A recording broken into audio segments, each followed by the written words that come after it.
tenemos el mismo deseo y las mismas ganas de encontrarnos y de poder compartir cosas y trascender un poco lo de todos los días. Yo, como hablábamos recién con Marcelo, la verdad es que no los quiero cansar con datos que muchos de ustedes ya conocen. Lo que me gustaría es contarles básicamente qué es lo que hizo el gobierno, especialmente el gobierno de la ciudad, al cual yo pertenezco, y la manera en que hemos preparado el hospital para esta pandemia, para esta epidemia. Básicamente lo que se ha hecho es, se usó primero una estrategia que se llama de mitigación, que es lo que se hizo esto de que cuando venía la gente del extranjero, que estuvieran en cuarentena estos 14 días y si no tenían síntomas, después volvieran a sus actividades habituales. Y después el distanciamiento social obligatorio, esta cuarentena, en el cual permitió que estos casos importados no generaran nuevos casos nativos. Esta estrategia de mitigación fue efectiva, pero empezaron a saltar y a aparecer casos en la comunidad, lo cual nos decía que el virus empezó a circular entre la comunidad y por eso se pasó a otra fase, que es la que estamos ahora, que es la estrategia de supresión. La estrategia de supresión básicamente consiste en identificar al caso, al enfermo, aislarlo, analizar los contactos y, lo más importante de todo, proteger a los adultos mayores. ¿Por qué?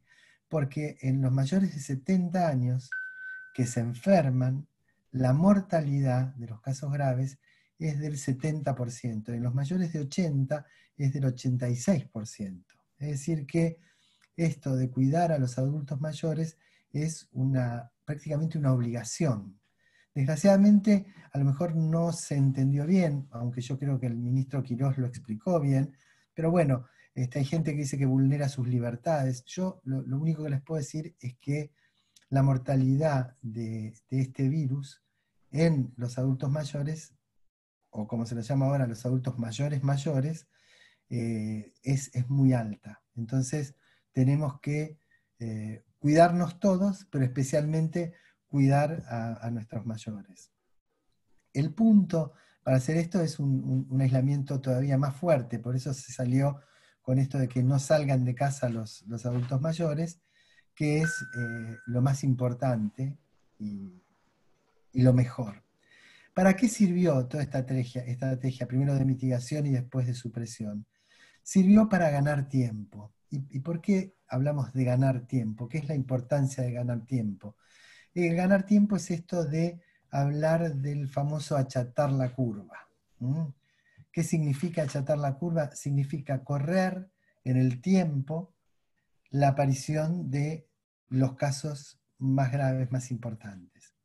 Si no se hubieran tomado estas medidas, a esta altura de la fecha, estaríamos hablando de 3 millones de contagiados, de los cuales, de esos 3 millones, el 75% estarían en el AMBA, en el Ciudad de Buenos Aires y el conurbano, los dos primeros cordones del conurbano, y hubiera sido absolutamente inmanejable por parte del sistema de salud.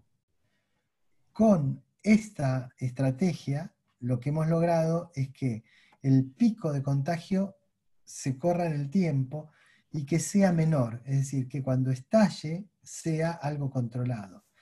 Lo que se espera, lo que me cuentan los epidemiólogos tanto de ciudad como de nación, es que se calcula para el pico 250.000 personas. 250.000 personas no son 3 millones, son absolutamente manejables por el sistema de salud, porque de 250.000, 25.000 van a ser contagiados y de esos 25.000, 2.500 son los que van a tener que ser hospitalizados. Con lo cual ganamos tiempo y el tiempo que ganamos nos permitió rediseñar el hospital, que es lo que les quiero contar después. ¿Mm? Entonces, básicamente, lo que podemos afirmar es que esta estrategia de aislamiento social obligatorio ha sido muy efectiva. Nos dio tiempo para preparar el sistema de salud y nos permite que el contagio sea gradual y no explosivo. ¿Qué hicimos nosotros en el hospital? El Hospital Fernández es un hospital de 385 camas que tenía 16 camas de terapia intensiva habilitadas y 12 de terapia intermedia. Nosotros lo que hemos hecho fue cambiar el diseño del hospital. ¿Por qué? Porque además de las camas de terapia intensiva y terapia intermedia, tenemos otras áreas que pueden transformarse rápidamente en una terapia intensiva. Y también tenemos preparadas salas con oxígeno, que tienen el sistema de oxígeno central, oxígeno de aspiración central, que son 69 habitaciones que se pueden transformar en 120 camas de terapia intermedia, donde darle cuidado a los que necesitan oxígeno. Entonces ese fue el primer cambio que hicimos. Para hacer ese cambio, lo que tuvimos que hacer es cambiar el diseño del hospital. Habitualmente el hospital tenía en el primer piso clínica médica, en el segundo terapia intensiva, en el tercero traumatología de un lado, clínica del otro, el cuarto piso materno-infantil, el quinto piso cirugía, sexto piso quirófano. Bueno, lo que hicimos fue un desbarajuste. Ahora, todas las habitaciones que tienen oxígeno son para los pacientes COVID, o van a ser, porque afortunadamente no hemos tenido muchos casos aún, lo cual es por lo que les explicaba antes. Entonces, ampliamos 120 camas posibles para los que necesiten atención, internación con oxígeno. Y la terapia intensiva la llevamos de 16 camas con el equipamiento que nos dio el gobierno. Se hicieron 22 camas de terapia intensiva que están habilitadas. La terapia intermedia se transformó en terapia intensiva, con lo cual tenemos 12 camas más, es decir, que tenemos 34 camas de terapia intensiva completas, con respiradores, con médico, con enfermero, y podemos expandir a un área que es el área postoperatoria, donde tenemos 6 camas más. Entonces ya estaríamos casi en 40 camas de terapia intensiva, y también el paso siguiente, si no alcanzará esto, es usar las 10 camas de la unidad coronaria. Es decir, que estamos más o menos en 50 y pico de camas, que nos va a permitir dar una muy buena atención a la gente. Si esta situación se viera desbordada, tenemos recursos como para habilitar 20 camas más con capacidad de ofrecer asistencia respiratoria mecánica a los pacientes.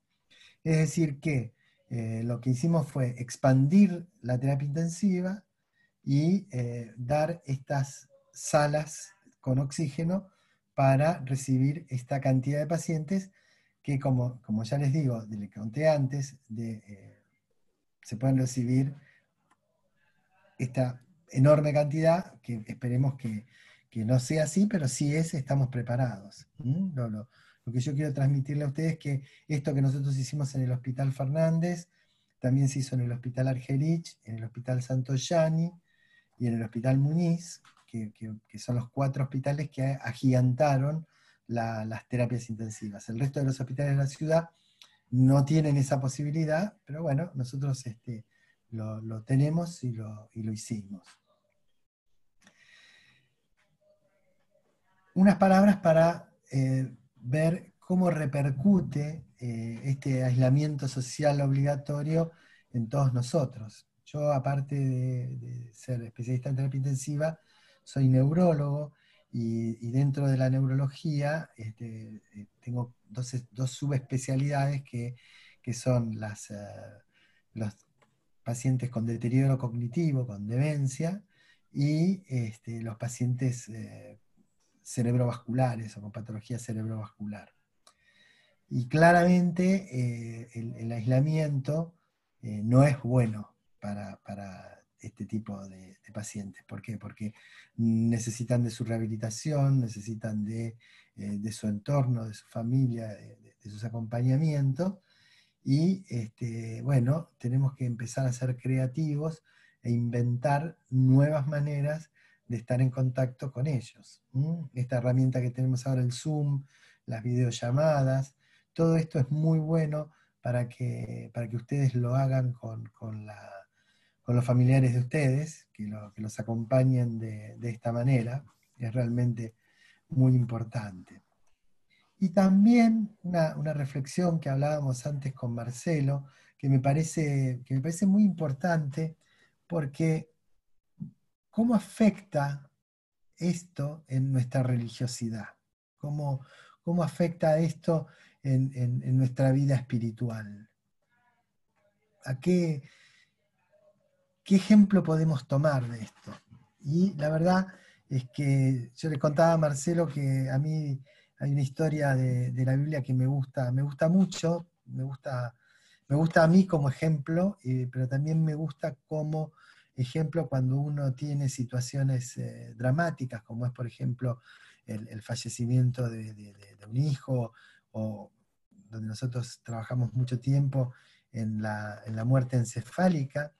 Todas estas situaciones violentas a mí siempre me remiten a la historia de Job. Seguramente ustedes la conocen, la historia de Job, pero nunca está mal de más recordarla, ¿no? Job era un hombre justo y era un hombre amado por Dios, tenía su mujer, 4 hijos, tenía tierras, tenía ganado, y un día Satanás se le junta a Dios y le dice, Job te quiere tanto porque vos le das todo, porque vos sos muy bueno con él. Y entonces le dice, si Job no tuviera todas estas cosas, seguramente renegaría de vos. Y entonces Dios le da permiso a Satanás para que le haga cualquier iniquidad, excepto que no lo mate. Y realmente Satanás le hace todas, ¿no? Le transmite la peste, le mata el ganado, sus sirvientes son asesinados por los asirios y los caldeos, la mujer lo repudia, se mueren los hijos, y a cada cosa que le pasaba, Job decía, Dios me lo dio, Dios me lo quitó, alabado sea Dios. Y me parece que en este tiempo de esta pandemia, de vernos privados de nuestros amigos, de vernos privados de nuestros viejos, de nuestros nietos, tenemos que tener la justeza, el amor del que no se nombra que tenía Job, ¿no? Es decir, esto me parece que es una reflexión que nos va a ayudar a vivir, porque si no lo entendemos así, resultaría un sacrificio estéril todo esto, ¿no? Me parece a mí. Y también nos ayuda en el día a día. Por ejemplo, miren, hoy lo que nos pasó en el hospital, que está en los medios, y yo quiero contárselos para que ustedes lo entiendan, lo comprendan. Un residente de segundo año de anestesia, el miércoles pasado empezó con síntomas, el jueves fue separado del hospital, se lo aisló y desarrolló el coronavirus. Entonces, la, la gente de medicina preventiva del hospital hizo el estudio de los casos y vimos 3 cosas que son importantes. La primera, que no podemos relacionar al doctor con un caso COVID positivo del hospital, es decir, que el contagio no fue adentro del hospital. La segunda, y que me parece la más importante, el doctor cuando trabajó durmiendo pacientes, tenía todo su equipo de protección. Tenía un barbijo especial que no permite el contagio, sus anteojos, su escafandra, su camisolín repelente de fluidos. Quiere decir que hizo todo perfectamente, perfectamente, y no contagió a ningún paciente. En esto estamos 100% seguros. La tercera cosa fue que el trabajo de medicina preventiva y social, que es casi como son los detectives de la salud, porque analizaron todos los contactos que tuvo el doctor, quiénes eran contactos estrechos, y es bueno que ustedes sepan la definición de contacto estrecho. Contacto estrecho de un contagiado es el que estuvo a menos de 1,5 metros sin protección, sin barbijo, durante más de 15 minutos. Es decir, que la posibilidad de contagiarse en el hospital es baja, pero todos esos contactos se estudian, se los aísla y eh, se los cuida.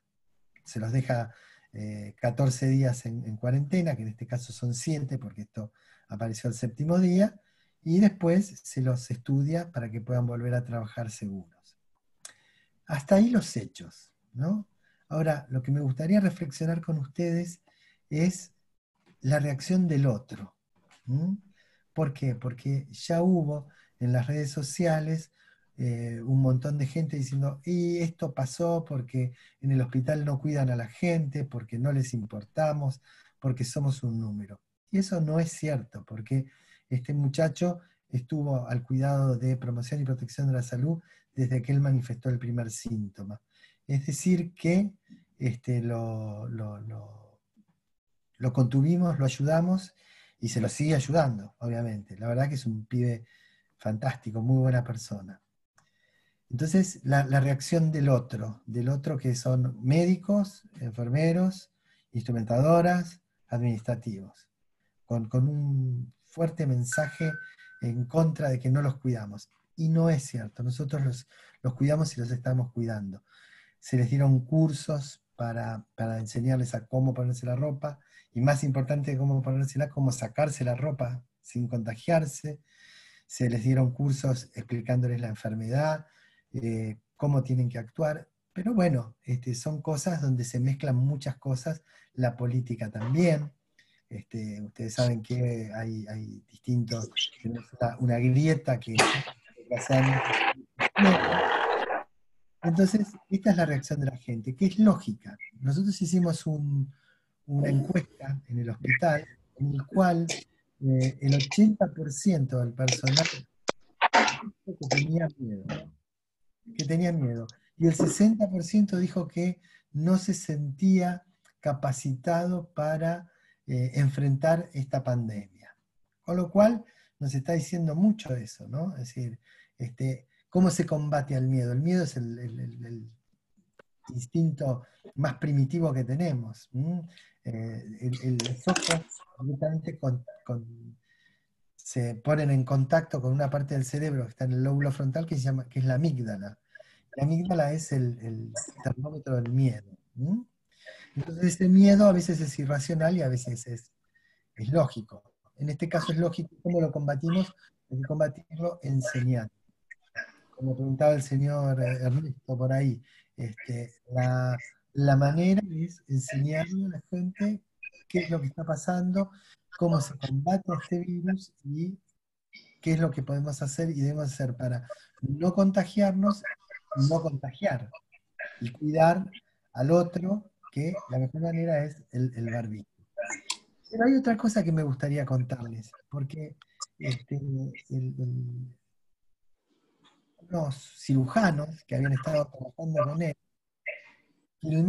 habían filmado la cirugía, porque la verdad que la manera en que este doctor trabajó fue excelente, excelente, estaba con todo su equipo y todo demás, entonces lo habían filmado para después subirlo a las redes, como diciendo, miren lo bien que trabaja el anestesiólogo en el Hospital Fernández.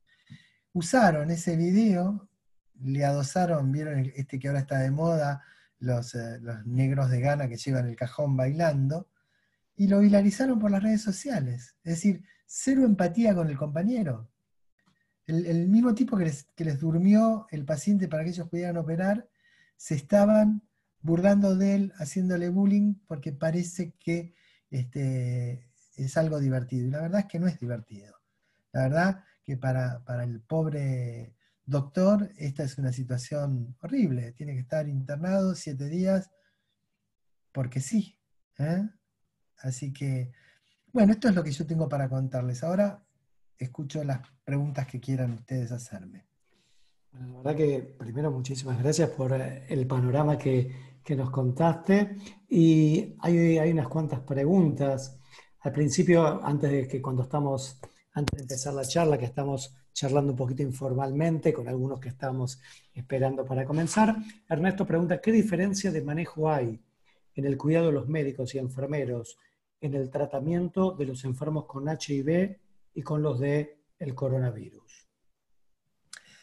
Es una muy buena pregunta. Y cuando un speaker dice que es una buena pregunta es porque sabe la respuesta. Este, son enfermedades diferentes, distintas, con distintas vías de contagio. El HIV, las vías de transmisión son las que conocemos, es por la vía sexual, por la vía hematológica, y requiere de unas conductas de riesgo o de desgracias como pasaba antes de los testeos de la sangre y todo lo demás, contagios por esas cosas. Las precauciones que uno toma básicamente son las de lo que se llaman precauciones universales, que tiene que hacer con cualquier paciente. Ponerse los guantes si va a tener contacto con fluidos o con sangre, y usar máscaras o anteojos cuando uno va a realizar un procedimiento quirúrgico o invasivo, y eso está. El contagio del HIV es muy puntual, muy pequeño y asociado a estas conductas que dijimos, sexuales, drogadicción intravenosa, eh, y contagios ocasionales por transfusiones en lugares inciertos. Claro, es como la hepatitis B. Es como la hepatitis B también, o peor aún la hepatitis C, porque la Claro. hepatitis B, el contagio puede ser por moluscos, por comidas, Y no la es C es por sangre. esto. En cambio, la hepatitis C sí es por sangre y por sexo. Y con un Esto pronóstico es más reservado. este es otro tipo de virus, es un virus respiratorio en el cual el contagio se produce fundamentalmente por la entrada del virus por los ojos, por la nariz o por la boca. Esto de que está en las superficies y todo lo demás, sí es cierto, el virus está en las superficies, pero con un frecuente lavado de manos o fundamentalmente, preferentemente el lavado de manos al alcohol gel. Si uno no se puede lavar las manos, usar el alcohol gel, y con el barbijo uno tiene una protección más que adecuada. En este momento hay que usar el barbijo porque hay virus circulante en la comunidad. Entonces el barbijo lo que me hace a mí es, no me protege el barbijo común, ¿no? El barbijo social o el quirúrgico, no me protege a mí de contagiarme, pero evita que yo contagie al otro. Por eso es importante usar barbijo o tapaboca o lo que sea cuando uno está en la calle, en el transporte público y todo lo demás. Los barbijos N95, que es el otro tipo de barbijo, que es un barbijo más grueso, que tiene un filtro especial, evitan que el profesional contagie y que se contagie, porque filtra el aire que respiro. Por eso esos barbijos se usan para los procedimientos que generan aerosolización. ¿Qué es aerosolización? Es, por ejemplo, si yo estuviera acá hablando adelante de todos ustedes, tendría que tener el barbijo porque las gotitas de saliva que salen de mi boca cuando hablo, que son microscópicas, que yo no las veo, que ni siquiera me manchan la pantalla de la computadora, esas son las que contagian. ¿Por qué te digo que el barbijo no te protege? Porque uno se toca la cara 2.400 veces por día, eso está estudiado. Entonces, yo tengo el barbijo me molesta. ¿Y qué hago con el barbijo? Me molesta, me rasco la nariz. Me bajo el barbijo, me rasco la nariz. Este, Me pica el ojo, me toco el ojo, ¿eh? Y eso es una manera en que puedo contagiarme. Entonces, lo mejor es juntar las manos y de paso puedo rezar un poquito, y si no rezo un poquito, me acuerdo de que no tengo que tocarme la cara. ¿Mm? Esto es. Acá te hacen otra pregunta. Te dicen, ¿Están todos los médicos, enfermeras y todo el personal del hospital testeados con el coronavirus? No, no, no es necesario, por lo menos no en este momento de la epidemia. Los únicos que se testean son los casos sintomáticos. Ok, porque hay toda una discusión el tema de los testeos hoy en día. Sí, sí, es absolutamente cierto. Cuanto más esta estrategia que hablábamos de supresión, ¿no? Testeo, identifico y aíslo. Entonces, cuanto más testeo, más aíslo y menos contagia la persona al resto de la comunidad.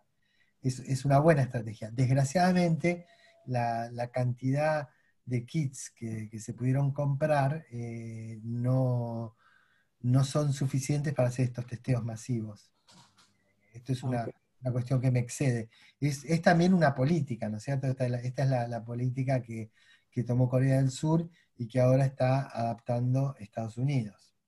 correcto. Dice, ¿qué precauciones adicionales al barbijo y guantes debería tomar una persona que debe ir hoy a un hospital como por ejemplo el que trabajas vos?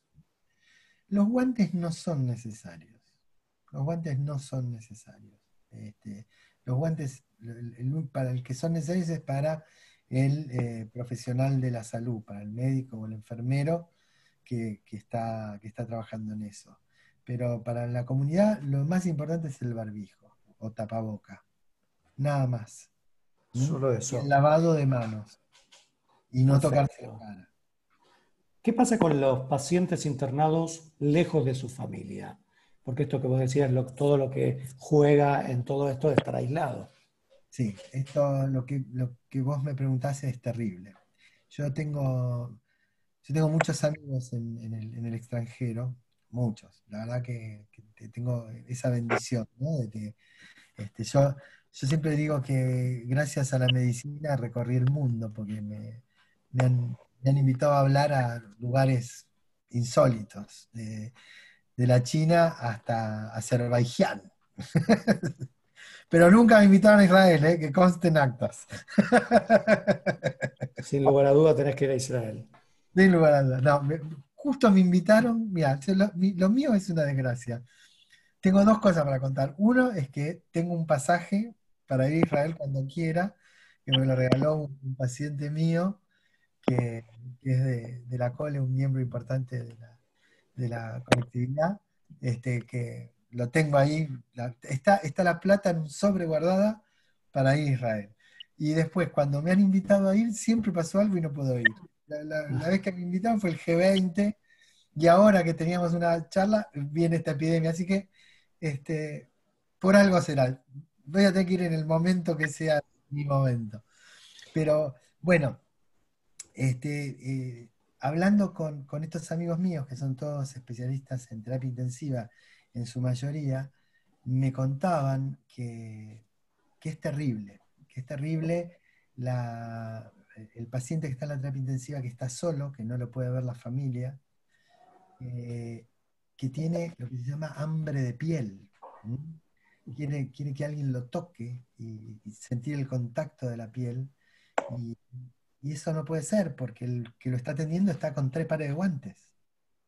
¿Entendés? Es una situación emocionalmente muy, muy fuerte.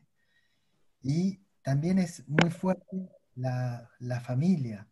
La familia eh, reciben los informes por teléfono y realmente me contaban ellos que decirle a alguien que se le murió el padre, la madre, por teléfono es durísimo. Es decir, que para los médicos es tan difícil como para la familia y ni que hablar para los pacientes. Es todo un problema y nosotros en el hospital y el gobierno de la ciudad, en forma orgánica, estamos organizando grupos para ayudar a los médicos a ayudarnos, ¿m? Cuidar a los que cuidan. Así Claro. que, bueno, esto es un tema muy importante, que es un tema que no tiene solución, desgraciadamente. La única solución está en la empatía del médico hacia su enfermo y hacia la familia del enfermo. Te hago una pregunta antes de seguir con esto que recién se me ocurrió en base a lo que estabas hablando. ¿Ustedes reciben contención en el hospital? Porque los médicos, con toda esta situación, porque es una situación atípica y completamente ilógica, esto de no poder tocar a alguien con todo lo que el contagio que hay. ¿Ustedes reciben contención, algún tipo de, no sé, de Sí, charlas? es lo que te estaba explicando. Desde el hospital y desde el gobierno de la ciudad se están armando equipos de contención de los Para médicos. ustedes. Cuidar a los que cuidan, eso es lo que significaba, cuidar a los que cuidan. Darles el apoyo y el soporte que necesitan. Acá preguntan qué personas y con qué síntomas están llegando a la guardia del hospital en este tiempo de cuarentena y cómo tienen organizada la guardia. Bueno, de vuelta, una buena pregunta. La, el hospital cambió totalmente. ¿Por qué? Porque este aislamiento social obligatorio ha hecho que las consultas que se hacen a la guardia, de 390 consultas por día, se pasaron a 30. Que prácticamente no hay trabajo.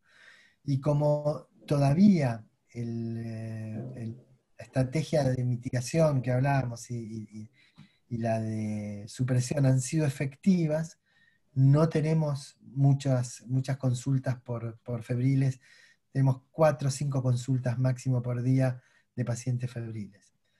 Tuvimos internados hasta ahora positivos unos 29 pacientes, en este momento hay 7 internados, 5 leves y 2, uno moderado y uno grave, pero la verdad es que todavía no ha explotado, afortunadamente,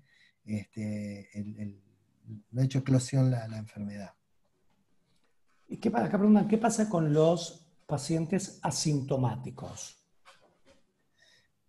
De vuelta, el paciente asintomático es el que más posibilidades tiene de contagiar. Por eso, usar el tapaboca en forma rutinaria en este momento, porque yo puedo estar enfermo, asintomático o pausisintomático, y si no uso el tapaboca o el barbijo, no puedo contagiar al otro. Para eso es esta estrategia. La pregunta, ¿es necesario que esté todo el plantel médico en el hospital cuando solamente se están atendiendo emergencias? Eh, bueno, eso es toda una discusión, ¿no? Eso es toda una discusión. Eh, la, la orden que nosotros tuvimos del ministerio fue que tenía que estar todo el plantel, pero en estos últimos días, la semana pasada, estamos cambiando la estrategia y estamos haciendo que el médico que hace consultorio haga un día consultorio, 2 días no. Y los que están haciendo consultorio son todos los médicos. Es decir, no hay distinción por especialidad. Pero al mismo tiempo, es como que dividimos el hospital en 2 áreas.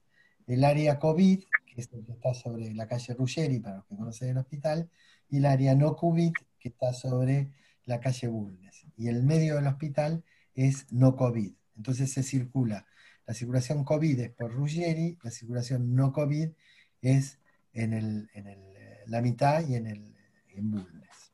Entonces, porque también tenemos que empezar a darle cuidado a toda la gente que tiene su patología crónica, el que necesita el cardiólogo, el traumatólogo, digamos, toda esa gente que no está viniendo al hospital va a tener que venir en algún momento, porque o necesita recetas o necesita una nueva evaluación. Entonces, funcionan 2 hospitales en paralelo, un hospital COVID y un hospital no COVID. Ahora, esto es en el Hospital Fernández.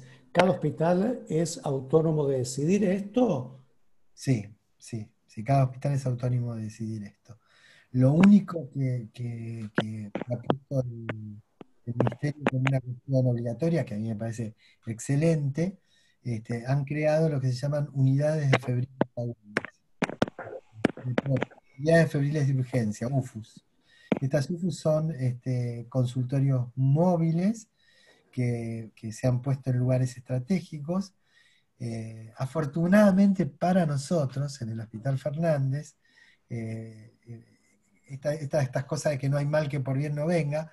Nosotros tenemos un terreno en Ruggeri y Cerviño que estaba siendo ocupado por una plaza, pero es un terreno del hospital, que tiene autorización del Consejo Deliberante para construir un edificio de 8 pisos, que por cuestiones políticas, no políticas de la ciudad, sino porque había vecinos ilustres que no querían que se construya nada ahí, lo transformaron en una plaza. Y ese lugar era la antigua caballeriza de las ambulancias. Y ahí en ese lugar pusimos las UFU, la UFU, que son 4 consultorios con 9 posiciones para aislar a los pacientes que no requieren internación, pero que tienen síntomas compatibles, que tienen el hisopado positivo, porque están ahí hasta que tienen el hisopado positivo, y se llevan a aislamiento a hoteles que contrató el gobierno de la ciudad. Acá preguntan esto para que es algo muy común en todos los que tenemos la posibilidad, aunque sea de salir un ratito. ¿Qué recomendaciones, precauciones nos podés dar cuando volvemos de hacer compras en el supermercado? Mirá, eso es toda una discusión. Es toda una discusión donde hay dos posturas medias extremas. Te cuento lo que hago yo en casa. Eso es lo más fácil, a ver si seguimos eso. Nosotros, yo estoy haciendo la cuarentena con mi esposa, que hace 37 años que nos soportamos de casados, más Va ella 6. al supermercado. Lo que hacemos es, hicimos una dilución de 2 cucharitas de lavandina en 1 litro de agua, y con eso limpiamos los zapatos y limpiamos el exterior de las bolsas de nylon que traen las frutas o las verduras. No lavamos exageradamente las verduras con el agua con lavandina, pero lo podríamos hacer. Pero básicamente lo que hacemos es limpiar los zapatos, no entrar los zapatos a casa, se dejan en un canastito en el Porsche, y entramos con las medias. Y lo que yo hago es, en- todavía no lo estoy haciendo para decir la verdad, pero lo vamos a hacer cuando empiece realmente los casos importantes en el hospital. Lo que hemos planeado es, que está planeado para toda la gente del hospital, es llegar al hospital, sacarnos la ropa de calle, llevar nuestro ambo, ponernos el ambo, terminar la tarea en el hospital, sacarnos el ambo, ponernos la ropa de calle, poner eso en una bolsita, cerrarla, llevarla a casa y lavarla al otro día. Esto es así. Pero si uno viene con ropa de calle, puede seguir con la ropa de calle, no hay problema. Lo importante son los zapatos, y obviamente lo más importante, que es Lavarse las manos. Lavarse la mano. lo más importante. Perfecto, perfecto.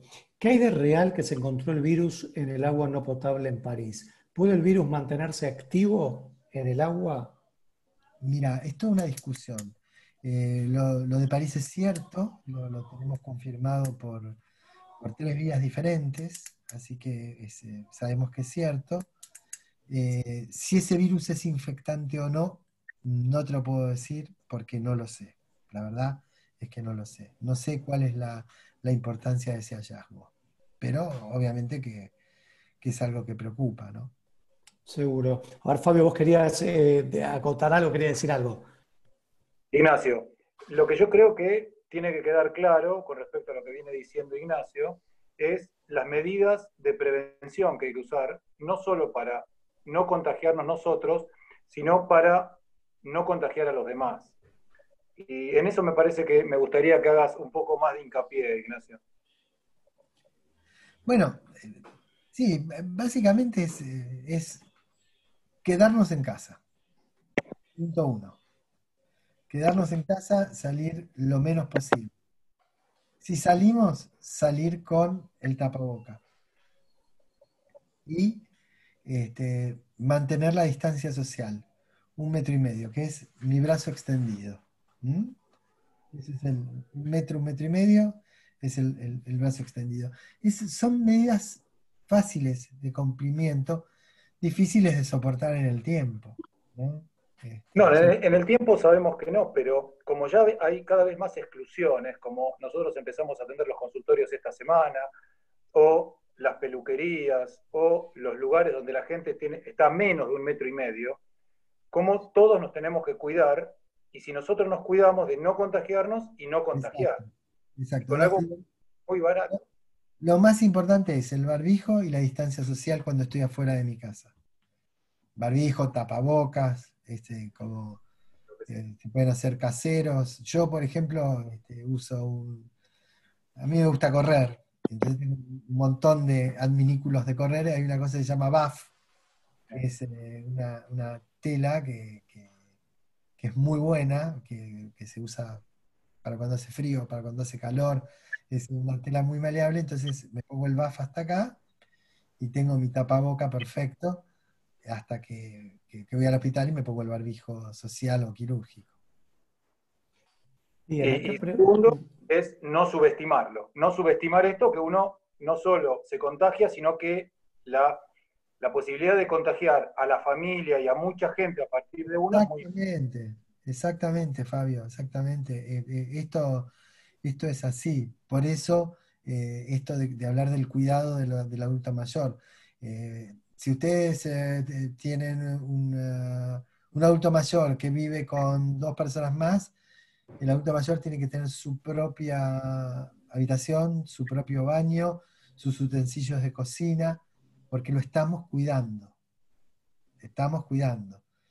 Yo sé que para el 6 de la BOVE esto es insoportable, porque es insoportable, pero bueno, es lo que nos tocó.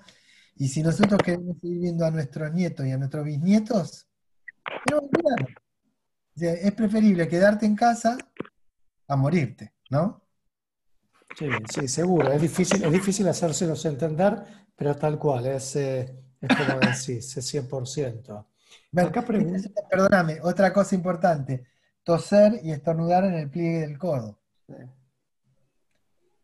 Si usamos el barbijo no hace falta. Acá te preguntan, ¿continúan con la atención a pacientes oncológicos? Porque cuentan un caso que una conocida de PAMI le cancelaron la fecha de la cirugía para extirparle un tumor. Todavía no tiene metástasis y tiene miedo que esta demora implique una diseminación de la enfermedad. ¿Tienen Bueno, separados? la A única, ver, perdona, la única cirugía, las únicas cirugías que se están haciendo son las de urgencia y las oncológicas. se están Las haciendo únicas cirugías que oncología. se están haciendo en el hospital. Perfecto. Pronóstico de abrir la cuarentena, ¿cómo vos crees que se va a hacer? ¿En qué medida? Porque es difícil, como decías vos, decía Fabio, sostener esto en el tiempo. Exactamente, exactamente. Mira, la verdad es que no es mi experticia esto, la- la- la epidemia. Para esto hay gente que Ah, está más preparada. Lo que me cuentan es que el proceso de apertura tiene que ser gradual, que el vector más importante de transmisión de la enfermedad es el transporte público. Entonces, no sé, habrá que adecuar los horarios de entrada y salida de los trabajos, aumentar la frecuencia del subte y del colectivo, adecuar los taxis con nylon, bueno, hay un montón de cosas, pero no puede ser de golpe, no puede ser de golpe, tiene que ser todo muy cauteloso. Si me preguntas a mí cuál es mi mayor preocupación son los chicos y los viejos, ¿no? Por más que yo ya estoy en la categoría de sexagenario, este, ¿por qué cuando decís los chicos? y porque los chicos afortunadamente no sufren esta enfermedad, pero son grandes transmisores de la enfermedad. Los nenes son prácticamente asintomáticos y van y te vienen, te abrazan, qué sé cuánto, pum, y sin querer están contagiando. Entonces, tenemos que buscar el mecanismo por el cual volver a una vida social normal, que no sé cómo es. La verdad Eso Yo te iba a preguntar eso. Cuando hablamos de una vida social normal, ¿va a ser la misma que teníamos hace 31 días? Porque esto no, de, o hasta que salga la vacuna, esto va a ser así y no va a cambiar nada. Digamos, va a cambiar muy poco. el distanciamiento social va a seguir, porque es la manera que, que están, que están dadas las cosas. Es la única medida efectiva es el distanciamiento social, el tapabocas en este momento, como decía antes, el lavado de manos, Cada uno en su casa. y cada uno en su casa. Es la política sanitaria más barata. Exacto. Pero bueno, volvemos a lo que hablábamos al principio. Se vuelve difícil, ¿no? Muy. Tenés esto. Se vuelve A ver, complicado. vos decías algo que es muy interesante y hoy en día es una de las preguntas que se hacen mucho. Hacer actividad física al aire libre. Vos decías que te gustaba correr. ¿Se puede hacer caminatas, salir a trotar, a correr, a caminar, a andar en bicicleta? No en forma grupal, sino en forma individual. ¿Por qué, digamos, qué es lo que pasa Eh, ahí? Mirá, realmente, si fuéramos una sociedad ordenada, Ah, no, no. podríamos. Pero desgraciadamente, vos decís que pueden salir a correr, de la noche a la mañana vamos a tener 3 millones de runners. Y no es así. Entonces, yo tengo una rutina en casa, mi mujer tiene su rutina en casa. Nosotros antes de que fuera la cuarentena obligatoria, tuvimos nuestra cuarentena porque habíamos vuelto de viaje y nos quedamos los 14 días de la cuarentena en casa. Entonces hicimos una rutina de, de limpieza de la casa, de ver las películas que queríamos y de la actividad física. Es fundamental hacer la actividad física aunque sea en tu casa, en un balcón.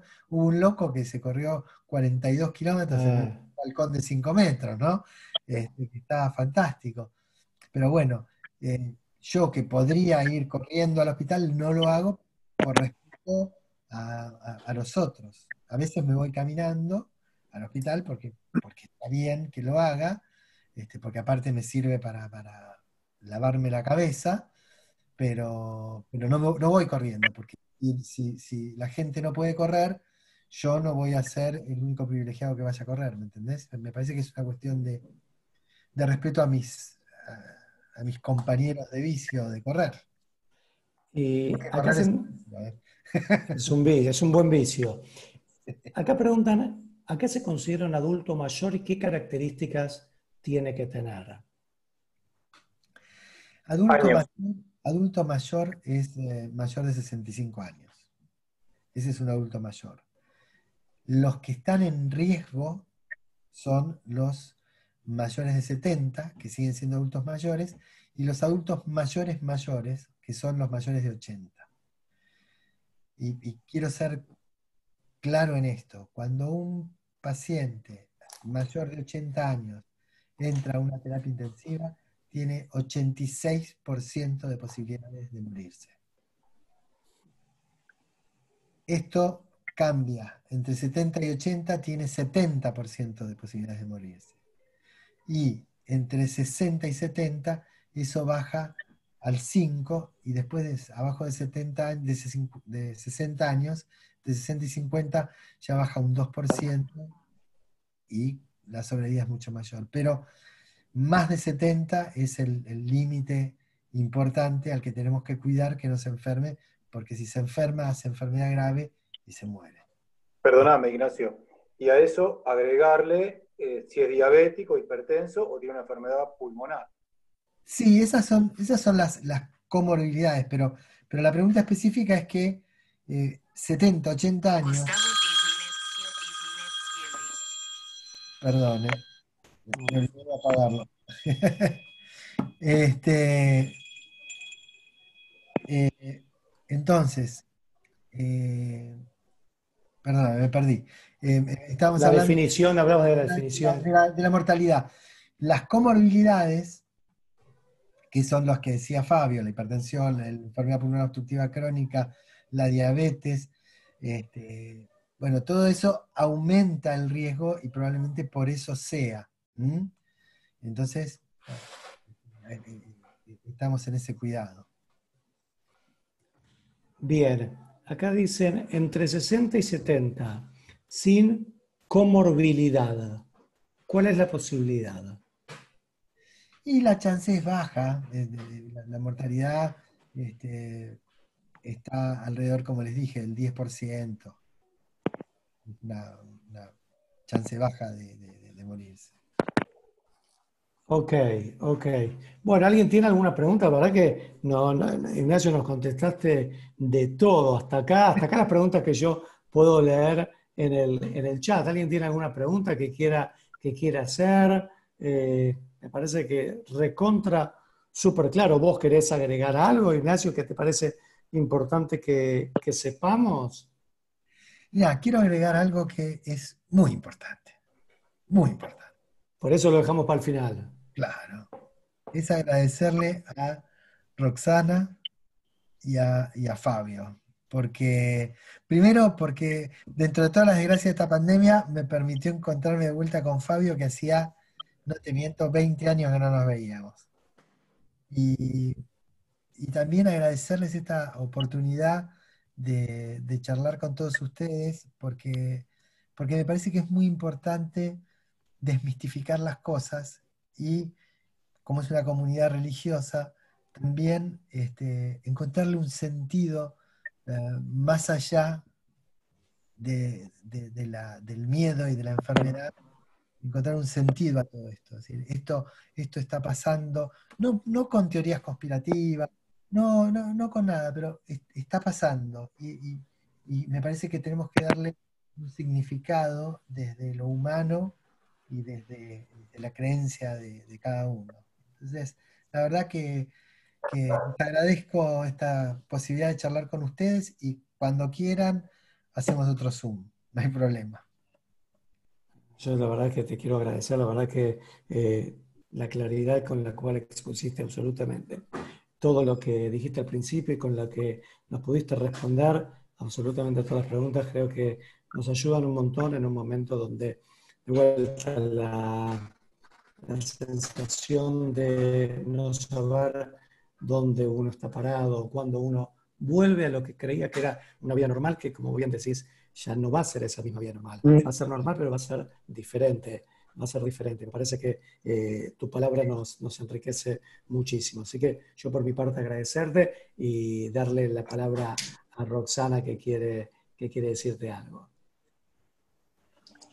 Bueno, hola Ignacio, ¿cómo estás? Primero, agradecerte infinitamente esta charla. Creo que lo más importante que nos puede pasar es que nos bajaste cierto nivel de incertidumbre porque estamos acostumbrados a la previsibilidad y la verdad que esta situación es difícil porque lo que menos podemos hacer es prevenir y prever. Así que por ahí hoy en la noche nos acostamos más tranquilos y con más certidumbre y con menos incertidumbre. Así que gracias porque de verdad contestaste, por supuesto, con mucha solvencia, con mucha sabiduría y este tiempo es valioso para todos. Así que muchas gracias. No, gracias a vos por la invitación, en serio. Y a Por favor. Marcelo, sos un capo. No, gracias, gracias. Y escúchame, relacionaste con Job, relacionaste con la Biblia, con el Tanaj, qué mejor que eso. Y la verdad que le dio la posibilidad de reencontrarse con Fabio. Fabio, lo querés saludar 20 años después, la verdad que genial también esto. Lo bueno fue reconocernos 20 años después. Eso es mejor todavía. 20 años no es nada, escúchame. Exactamente. Bueno, Bueno, muchísimas gracias a todos, muy buenas noches a todos, gracias por el tiempo, absolutamente a todos. Buenas noches, gracias que tengan. Chao, buenas noches a todos. Gracias a todos. Gracias. Chao.